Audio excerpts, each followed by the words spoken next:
जी हाँ, नमस्कार साथियों। और एक महत्वपूर्ण रोजगार समाचार पत्र के साथ में आप सभी का पुनः इस ऑनलाइन प्लेटफॉर्म में बहुत-बहुत स्वागत है।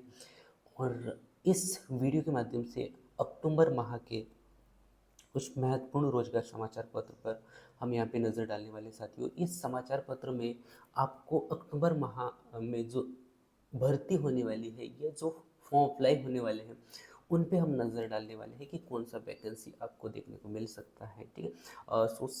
आप सभी का पुनः मैं बहुत बहुत स्वागत करता हूँ। पहला रोजगार समाचार पत्र के रूप में आप देख पा रहे होंगे, जो कि स्क्रीन पे शो हो रहा है और सबसे टॉप पे है। इंडिया कोस्ट गार्ड में असिस्टेंट डायरेक्टर सहित ऑफिसर के 38 पदों के लेके जो है यहाँ पे जिक्र किया गया है। और यह इंडियन कोस्ट गार्ड के जो सीनियर सिविल स्टाफ के लिए जो है असिस्टेंट डायरेक्टर के पदों की भर्ती निकली हुई है। और उम्मीदवार उम्मीदवार जो है कोस्ट गार्ड की ऑफिशियल वेबसाइट पर जाके जो है इसका पूरा डिटेल भी देख सकते हैं और इस यहाँ से जाके फॉर्म अप्लाई कर सकते हैं। ये जो इंडियन कोस्ट गार्ड .com ये जो वेबसाइट दिया गया है ना, इस वेबसाइट में जाके आप जो है इसका पूरा डिटेल से जानकारी देख सकते हैं।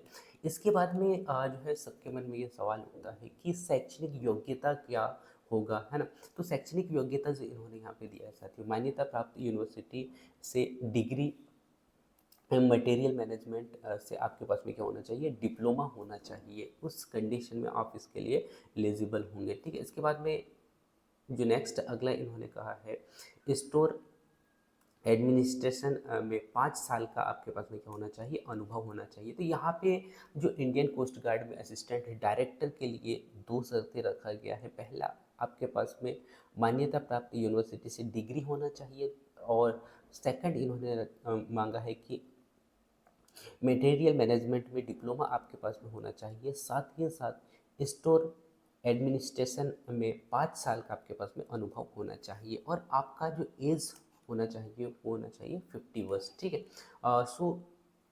ये यहाँ पे कहा गया है। इसके बाद में आवेदन शुल्क जो इन्होंने रखा है साथियों इंडियन कोस्ट गार्ड में असिस्टेंट डायरेक्टर के लिए, वो है 943 यहाँ पे फीस रखा गया है। और आप इस वेबसाइट में विजिट करें और यहाँ से पूरी डिटेल जो जानकारी है वो आप देख सकते हैं। ठीक है।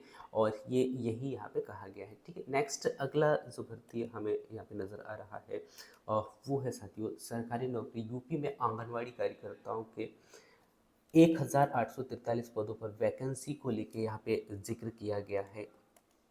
अब हम इस पे नज़र डालते हैं। उत्तर प्रदेश के यूपी आंगनवाड़ी कार्यकर्ताओं के लिए जो है भर्ती नोटिफिकेशन जारी कर दिया है। और बाल विकास सेवा परीक्षा जो है पुष्टाहार विभाग हमीरपुर हमीरपुर आगरा और अमेठी वाराणसी कन्नौज और महोबा एवं झांसी अन्य अन्य जगहों से यूपी के विभिन्न राज्यों में स्टेनोग्राफर सहित अन्य पदों के लिए जो है लगभग यहाँ पे 1843 पदों पे जो है भर्ती को लेकर जिक्र किया जा रहा है।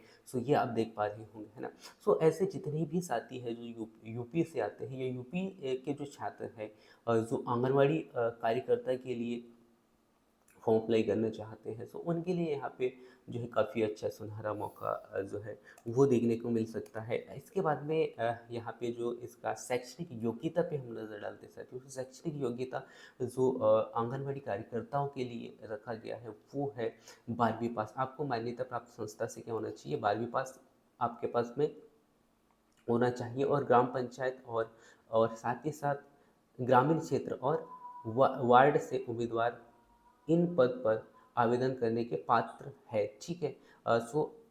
अब इसका मतलब मैं आपको यहाँ पे थोड़ा सा समझाने का प्रयास करता हूँ। आप आंगनवाड़ी कार्यकर्ता के लिए तभी अप्लाई कर सकते हैं जिस जगह पोस्ट हो और उस जगह के वार्ड में आप आते हो या उस ग्राम में आते हो, तो आप इसके लिए फॉर्म अप्लाई कर सकते हैं। साथ ही साथ उम्मीदवार को शहरी क्षेत्र से उसी ग्राम पंचायत या वार्ड का निवासी भी होना चाहिए। ठीक है।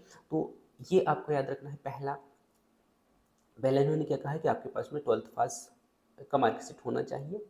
सेकंड इन्होंने कहा है कि आपका जो निवास स्थान है वो उस जगह का होना चाहिए जिस जगह के लिए सीट रिक्त है, ठीक है। इसके बाद में आयु सीमा के लिए जो यहाँ पे आयु सीमा रखा गया है 18 वर्ष से अधिकतम, है ना। 18 वर्ष प्लस आपका एज है तो आप इसके लिए जो है एलिजिबल होंगे। अब इसका अधिकतम एज इन्होंने नहीं रखा है ना, जो कि कम से कम 18 प्लस होना चाहिए आपके पास में। इसके बाद में अधिकतम 35, अच्छा सॉरी, अधिकतम 35 वर्ष रखा गया है, जो कि आरक्षित वर्ग की महिलाओं को आयु में यहाँ पे छूट मिल सकता है। और सबसे अच्छी बात यहाँ पे है कि आवेदन शुल्क यहाँ पे निःशुल्क है ना। सो यूपी सरकार का हमें बहुत धन्यवाद करना चाहिए, जो कि यहाँ पे जो है शुल्क इन्होंने ज़ीरो करके रखा है। और आवेदन कैसे कर सकते हैं, इस वेबसाइट में जाके आप चेक कर सकते हैं, ICDSUPWEB.org,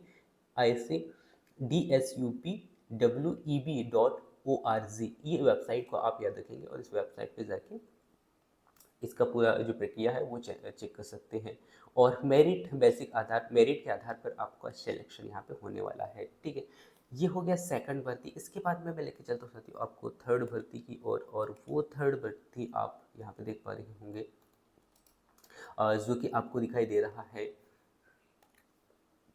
रेलवे में टेक्नीशियन भर्ती के लिए 14,298 पदों पर वैकेंसी को लेकर यहाँ पे जिक्र किया जा रहा है। अब इसमें क्या कुछ खबरी है उस पर हम नज़र डालते हैं। सो यहाँ पे कहा जा रहा है कि आरबीआई ने रेलवे बोर्ड टेक्नीशियन भर्ती के लिए फिर से आवेदन प्रक्रिया शुरू करने का नोटिफिकेशन यहाँ पे जारी कर दिया है। और उम्मीदवार आरआरबी की ऑफिशियल वेबसाइट, जो कि rrbcdg.gov.in पर जाके अप्लाई कर सकती है। इसका पूरा डिटेल से जानकारी देख सकते हैं, ठीक है। शैक्षणिक योग्यता जो यहाँ पे पुनः फिर से जो वैकेंसी निकाली गई है रेलवे बोर्ड के द्वारा, उसमें मांगा गया है साथियों आपके पास में टेक्नीशियन ग्रेड 1 बीटेक और उसके बाद में बीएससी इंजीनियरिंग की डिग्री आपके पास में होना चाहिए। उसके बाद में टेक्नीशियन ग्रेड 3 में 10वीं पास और आईटीआई सर्टिफिकेट भी आपके पास में होना चाहिए। तो आप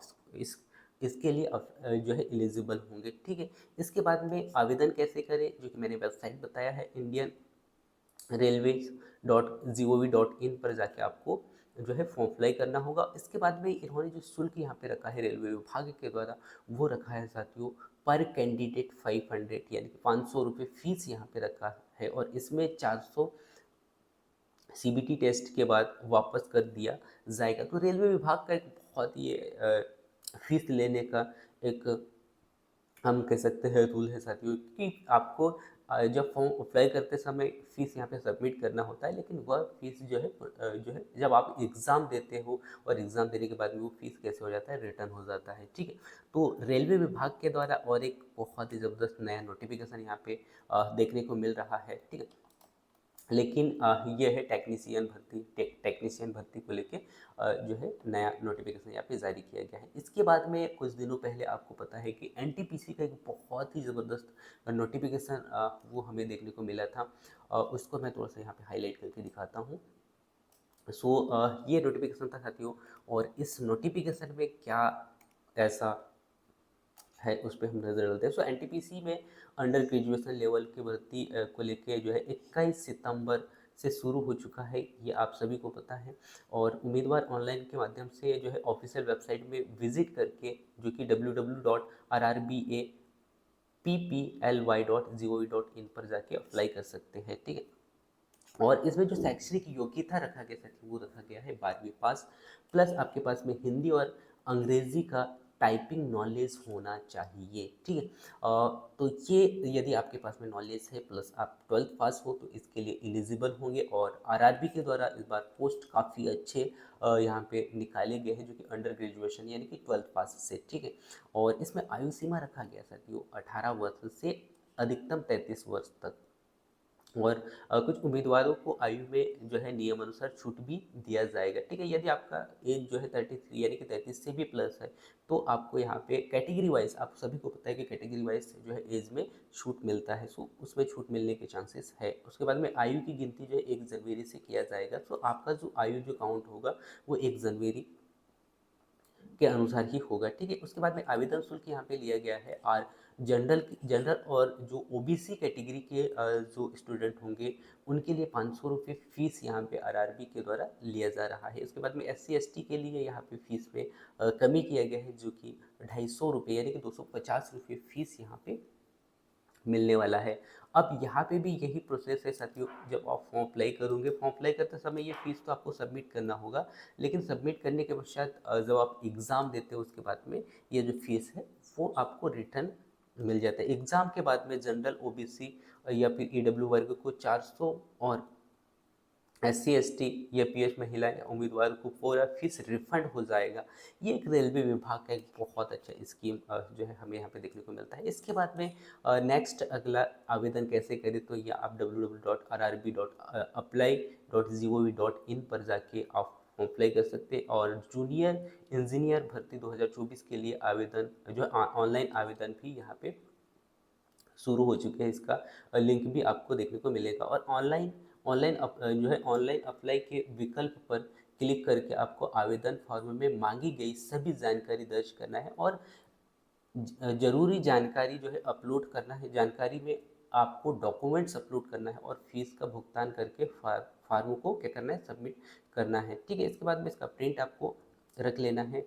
और चयन प्रक्रिया जो है दो दो चरण में होने वाली। सीबीटी 1 आपको क्लियर करना होगा। उसके बाद में यदि आप सीबीटी 1 क्लियर करते हो तो आपको सीबीटी 2 में एग्ज़ाम देने का मौका मिलेगा। और इसी के आज के बाद में जो है स्टेट्स लिया जाएगा और फिर डॉक्यूमेंट्स वेरिफिकेशन का काम होगा और अंत में उम्मीदवारों को जो है मेडिकल टेस्ट देना होगा। इस प्रकार आपका जो सिलेक्शन प्रोसेस यहाँ पे पूरा होने वाला है। ठीक है, तो आरआरबी के द्वारा जो है अंडर ग्रेजुएशन यानी कि 12th बैच के लिए काफ़ी जो है अच्छा वैकेंसी जो है यहाँ पे निकाला है साथियों, जो कि हम सभी के लिए बड़ी अच्छी बात है। इसके बाद में 10वीं पास के लिए रेलवे बोर्ड के द्वारा, आप सभी को पता है कि रेलवे बोर्ड ने जो कैलेंडर जारी किया था उसमें जो कुछ महत्वपूर्ण भर्तियां हमें देखने को मिले थे।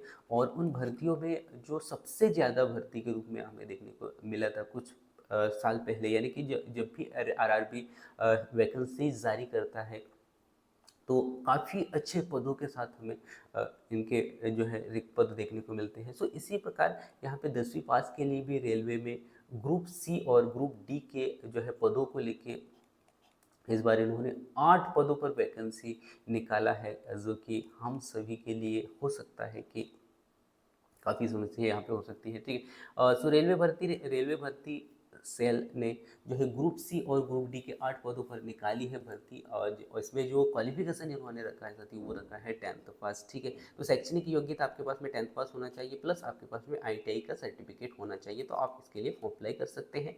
और पोस्ट कितने हैं, 8 है। ठीक है, पर मेरा ये मान्यता है साथियों कि आपको पोस्ट 8 नहीं चाहिए, बल्कि उस 8 पोस्ट में से एक पोस्ट चाहिए। तो आप इस एग्ज़ाम के लिए भी जो है अपने आप को तैयार करके इस एग्ज़ाम के लिए लड़ सकते हैं। ठीक है, इसके बाद में आवेदन शुल्क यहाँ पे आरआरबी का जो है 500 यानी कि 500 रुपये ही रहता है, जो कि एससी जो कि ओबीसी और एससी कैटेगरी के जो स्टूडेंट होते हैं उनके लिए। और ये जो एग्ज़ाम होने के बाद में ये पुनः फिर से रिटर्न हो जाता है, ये आपको पता है। ठीक है, और आवेदन कैसे करें? आवेदन आपको WCR इंडियन रेलवे .gov.in पर जाके इसको फॉर्म अप्लाई करना होगा, है ना।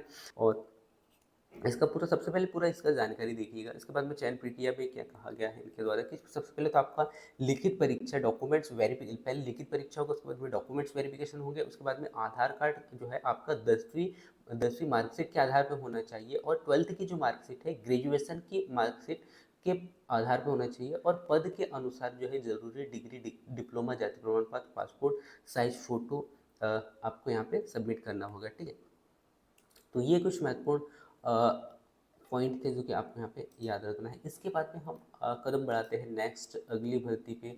और नेक्स्ट अगली भर्ती आपको यहाँ पे देखने को मिल रहा है, वो है ऑफिस असिस्टेंट के 118 पदों को लेके जो है दैनिक भास्कर पे यहाँ पे जिक्र किया गया है, उस पर हम यहाँ पे नज़र डालते हैं। सो आप देख पा रहे होंगे साथियों कि असिस्टेंट या ऑफिस असिस्टेंट के 118 पदों को लेके यहाँ पे जिक्र किया गया है। National bank for agriculture and rural development में ग्रुप सी के तहत ऑफिस असिस्टेंट के पदों की भर्ती को लेकर एक नया नोटिफिकेशन यहाँ पे जारी किया गया और इस भर्ती के लिए आवेदन जो है 2 अक्टूबर से स्टार्ट हो जाएंगे और आप जो है www.nabRD.org पर जाके फॉर्म अप्लाई कर सकते हैं और यहाँ से पूरी डिटेल जानकारी दे सकते हैं। अब ये जो ऑफिस असिस्टेंट का जो 18 पद यहाँ पे हमें देखने को मिल रहे हैं, इसके लिए शैक्षणिक योग्यता यहाँ पे क्या मांगा जाएगा, तो किसी भी मान्यता प्राप्त बोर्ड से आपके पास में 10th पास का मार्कशीट होना चाहिए, यानी कि आप 10th पास हो तो आप ऑफिस असिस्टेंट के लिए फॉर्म अप्लाई कर सकते हैं। इसके बाद में एज जो रखा गया है यहाँ पे, एज है साथियों 18 साल और अधिकतम एज जो है 30 साल, यानी कि आपका एज 18 प्लस हो गया है और 30 से कम है तो आप जो है इसके लिए एलिजिबल हो और फॉर्म अप्लाई कर सकते हैं। और फीस यहाँ पे इन्होंने रखा है एससी और ओबीसी के सामान्य ओबीसी के लिए जो फीस यहाँ पे रखा है 450 रुपये, ठीक है। और इसके बाद में जो अनुसूचित जाति अनुसूचित जनजाति के लिए यहाँ पे फीस का जो शुल्क रखा है वो रखा है 50 रुपये, ठीक है। तो ये है इसका फीस। और इसके बाद में फॉर्म अप्लाई कैसे करें, तो आपको www.nabard.org पर जाके इसका पूरा वेबसाइट चेक करना होगा। उसके बाद में इसमें जो है इस वेबसाइट पे जाके इस फॉर्म को अप्लाई कर सकते हैं, जो कि ऑफिस असिस्टेंट के लिए 118 पद आपको देखने को मिले होंगे, ठीक है। इसके बाद में नेक्स्ट अगली भर्ती हमें देखने को मिल रहा साथियों, वो भर्ती है सेंट्रल यूनिवर्सिटी ऑफ झारखंड में नॉन टीचिंग को लेके यहाँ पे जो है 33 पदों की भर्ती को यहाँ पे जारी किया है। और विस्तृत जानकारी जो है सेंट्रल यूनिवर्सिटी ऑफ झारखंड में नॉन टीचिंग के 33 पदों को लेके यहाँ पे भर्ती निकाला गया। उस भर्ती के लिए उम्मीदवार जो है ऑफिशियल वेबसाइट CUJ क्या है CUJ.AC.in पर जाकर जो है इसके बारे में अधिक जानकारी प्राप्त कर सकते हैं, ठीक है। तो झारखंड के द्वारा भी यहाँ पे काफ़ी अच्छा यहाँ पे जो है इस बार भर्ती जो है इस माह में भर्ती देखने को मिल रहा है साथियों। सो यदि आप इस फॉर्म के इस यानी कि ये जो सेंट्रल यूनिवर्सिटी ऑफ झारखंड में नॉन टीचिंग के लिए जो भर्ती निकाला गया, इसके लिए यदि फॉर्म अप्लाई करना चाहते हो तो इसके लिए आपके पास में योग्यता होना चाहिए। वो योग्यता होना चाहिए 10th प्लस 12th पास और साथ ही साथ आपके पास में ग्रेजुएशन और पोस्ट ग्रेजुएशन की डिग्री होना चाहिए, ठीक है। और अधिकतम आयु जो है इस नॉन टीचिंग के लिए वो होना चाहिए आपके पास में 35 वर्ष, यानी कि 35 साल आपका एज होना चाहिए, ठीक है। इसके बाद में आवेदन की जो प्रक्रिया है अनरिजर्व ओबीसी या फिर अच्छा इनके लिए जो फीस यहाँ पे रखा गया साथियों, अनरिजर्व या ओबीसी के लिए जो फीस यहाँ पे रखा गया है वो रखा गया है 1000 रुपये फीस, ठीक है। सो शुल्क सभी के लिए सेम है। इसके बाद में आवेदन कैसे करें, सो आपको CUJ.AC.in पर जाके इसका पूरी डिटेल आपको देखना होगा और इस वेबसाइट के माध्यम से आप फॉर्म अप्लाई कर सकते हैं, ठीक है। इसके बाद में हम यहाँ पे नज़र डालते हैं सिलेक्शन प्रोसेस कैसे होने वाला है। सो चयन प्रक्रिया जो होगा सबसे पहले ऑब्जेक्टिव जो है टेस्ट आपका होने वाला है, टाइप टेस्ट होगा जो कि एक पेपर होगा। इसके बाद में आपका एक अगला टेस्ट होने वाला है डिस्क्रिप्टिव टेस्ट जो कि सेकंड होगा और जहाँ ज़रूरी हो उसके बाद ये होगा। इसके बाद में उम्मीदवारों का स्किल टेस्ट यहाँ पे किया जाएगा, यानी कि इंटरव्यू आपका होगा और इस आधार पर आपका जो यहाँ पे सिलेक्शन प्रोसेस कंप्लीट होगा, ठीक है।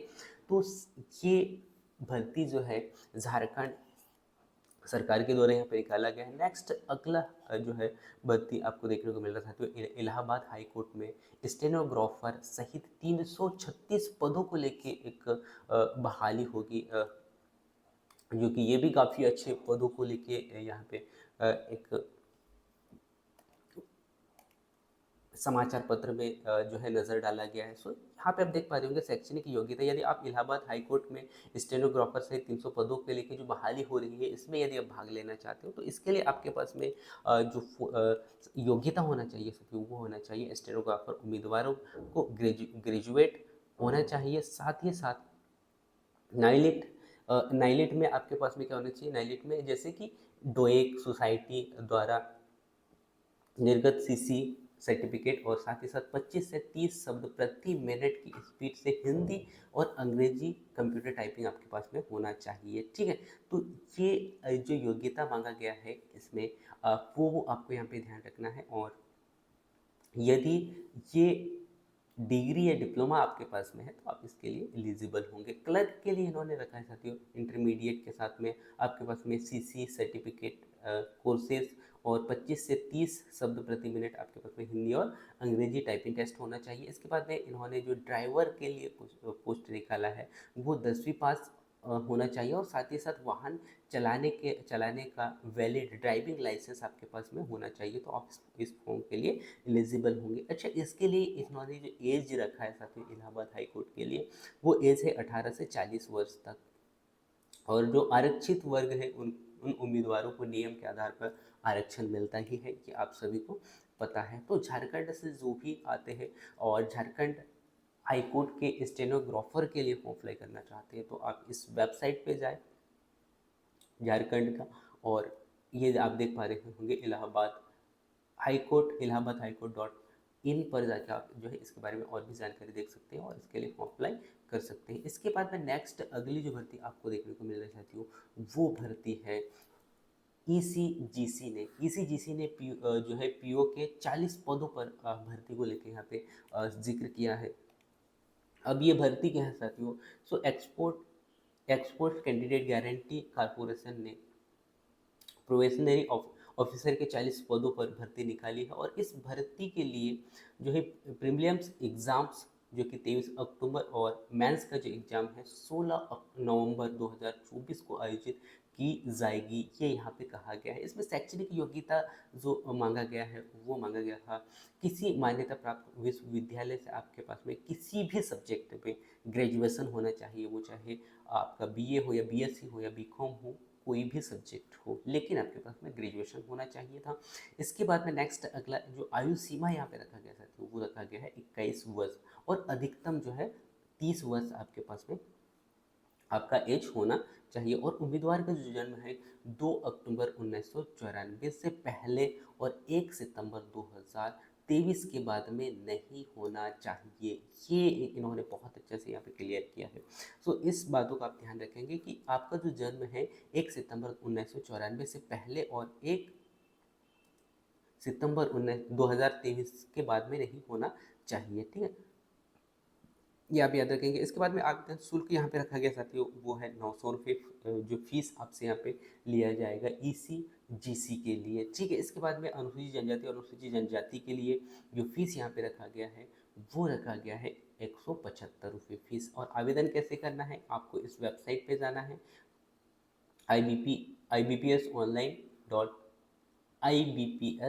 ibps.इन पर जाके जो है आप इसका अप्लाई कर सकते हैं। और चयन प्रक्रिया जो है उम्मीदवारों को सबसे पहले ऑनलाइन एग्जाम देना होगा, उसके बाद में इंटरव्यू के आधार पर आपका यहाँ पे सिलेक्शन प्रक्रिया होने वाला है। ठीक है, तो ये था साथियों ईसीजी पीओ के लिए जो 40 पदों को यहाँ पे 40 पदों को लेकर यहाँ पे भर्ती निकाला है, उस पर हमने यहाँ पे चर्चा किया। इसके बाद में नेक्स्ट अगली जो भर्ती आपको देखने को मिल रही है साथियों, और ये भर्ती भी काफ़ी अच्छे पदों को लेके यहाँ पे देखने को मिल रहा है। जैसे कि आप यहाँ पे देख पा रहे होंगे ईस्टर्न रेलवे में अप्रेंटिस के 3115 पदों को लेके जो है भर्ती जो आई है। और इस भर्ती में जो है आयु सीमा और साथ ही साथ शैक्षणिक योग्यता पे हम यहाँ पे नजर डालते हैं। सो ईस्ट रेलवे ने अप्रेंटिस के 3000 से ज़्यादा पदों पर जो है भर्ती यहाँ पे निकाली है, और 3115 पद यहाँ पे देखने को मिल रहे हैं। और इस भर्ती के अंतर्गत जो है फिटर हो गया, वेल्डर हो गया और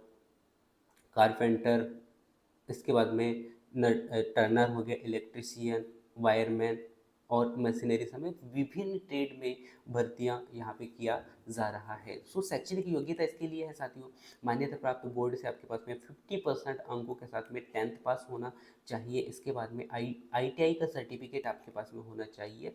तो ईस्ट इंडियन रेलवे में जो अप्रेंटिस के 3115 पद निकाले हैं, इसके लिए आप अप्लाई कर सकते हैं। और आयु सीमा जो है 15 वर्ष यहाँ पे अधिकतम मांगा गया, न्यूनतम मांगा गया है और अधिकतम आपके पास में होना चाहिए 24 वर्ष। सो 15 और 24 वर्ष के बीच में आपका एज है तो आप जो है इसके लिए एलिजिबल होंगे। और ओबीसी को 3 साल का यहाँ पे छूट दिया जा रहा है। और एससी एसटी यदि आप है या एससी एसटी कैटेगरी से आते हैं तो आपको 5 साल का यहाँ पे छूट दिया जाने वाला है, ठीक है।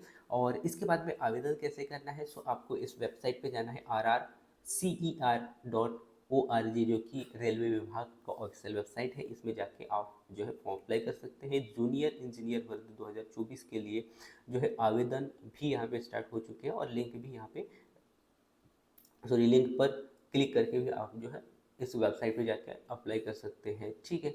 और इसके बाद में आवेदन शुल्क यहाँ पे मांगा गया साथियों, वो मांगा गया है 100 रुपये, जो कि एससी एसटी और महिलाओं के सभी के लिए जो फीस यहाँ पे रखा गया है वो 100 रुपीज़ यानी कि 100 रुपये है, ठीक है।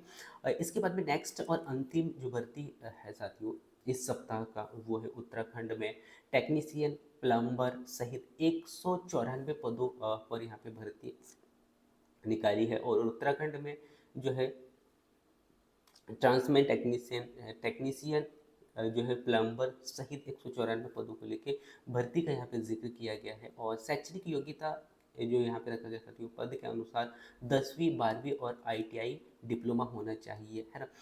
जैसा पद होगा उस आधार पे आपके पास में जो है आपका शैक्षणिक योग्यता होना चाहिए, ये यहाँ पे कहा गया है, ठीक है। इसके बाद में आवेदन की जो आवेदन का जो शुल्क है साथियों वो है 300 रुपये। और आवेदन कैसे करना है, तो आपको sssc.uk.gov.in पर जाकर जो है फॉर्म अप्लाई करना होगा। इसका पूरी डिटेल जानकारी भी आपको यहाँ से वेबसाइट के माध्यम से मिल जाएगी। और चयन प्रक्रिया उम्मीदवारों को, सबसे पहले चयन प्रक्रिया क्या होने वाली है, तो सबसे पहले उम्मीदवारों को जो है पहले रिटन एग्ज़ाम देना होगा और उसके बाद में डॉक्यूमेंट्स वेरिफिकेशन होंगे। और डॉक्यूमेंट्स वेरिफिकेशन होने के बाद में उनका मेडिकल टेस्ट होने वाला है और इसके बाद में आपका ज्वाइनिंग प्रोसेस होने वाला है, ठीक है। तो ये कुछ महत्वपूर्ण रोजगार समाचार पत्र थे जो कि अक्टूबर माह के थे और जो मैंने पूरा आप लोगों को यहाँ पे बताने का प्रयास किया। सो मैं उम्मीद करता हूँ कि आज का जो रोजगार समाचार पत्र था जो अक्टूबर माह का, उससे बहुत सारे जो है पद आपको देखने को मिले होंगे। और इन रोजगार समाचार पत्र में जो मैंने यहाँ पे जो वैकेंसी यहाँ पे दिखाने का प्रयास किया है उनमें से जो है आप एक न एक वैकेंसी के लिए अप्लाई ज़रूर करेंगे। और ऐसे ही जो है रोजगार समाचार पत्र में हर महीने लगभग जो है 2 वीडियो लेके आऊँगा साथियों, जिसमें कि आपको जो है माह के यानी कि हर माह के आपको रोजगार समाचार पत्र आपको देखने को मिलेंगे, ठीक है। और हर वैकेंसी का डिटेल जानकारी आपको वहाँ पे देखने को मिलेगा, क्योंकि मैं इस वीडियो के माध्यम से एक तो क्वालिफिकेशन प्लस जो पोस्ट है उन सब पे हम यहाँ पे डिटेल में बताते हैं, ठीक है। सो मैं उम्मीद करता हूँ कि यह वीडियो आपको बहुत ही अच्छा लगा होगा। और यदि आप ऐसे ही वीडियो चाहते हो और आप इस चैनल में नए हैं तो इस चैनल को सब्सक्राइब कर सकते हैं, क्योंकि इस चैनल के माध्यम से मैं ऐसे ही नए अपडेट आप लोगों तक पहुंचाने का प्रयास करता हूं। सो थैंक्स फॉर वॉचिंग, मिलते हैं नेक्स्ट अगले वीडियो में, तब तक जय हिंद।